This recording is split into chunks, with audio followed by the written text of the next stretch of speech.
Jende askok ezagutuko zaitu telebistatik, aurki jokoa, saioa aurkeztu baiten nuen.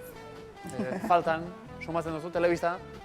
Bueno, pixkat bai, aurreko batean egia esateko egon nintzen pentsatzen, egingo nuke aurki jokoa bi urrengo txapelketan adibidez. Bai, eski oso ondo pasatu nuen, egia esan, eta asko ikasi nuen ere bai, nire lehenengo aldia zelako, ikasi nuen izugarri ematen zidan kriston lotxa kamarari hitz egitea, eta hortik hasita, pentsa. Datorren urtean buruzari naiz, baina 2021 jokatuko da urrengo txapelketa? Bai.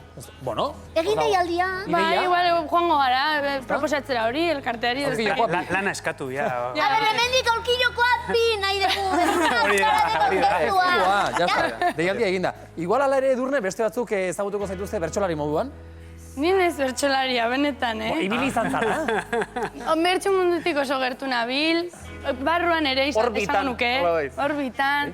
Orain ze etapatan zaude batez ere, aktore, aurkezle, bertsolari? Aktore. Nire ogibide nagusia eta nire jarduna aktore izatea. Orain zentratuta zaude hortan orduan? Bai, aurkezle kasualidadez izan nintzen eta asko gustatu zitzaidan. Eta bertsolari ere? Eta bertsolari nire bizitzan... Parteka kasualidadez? Afalduta gero? Adibidez, edo patatak zuritzen.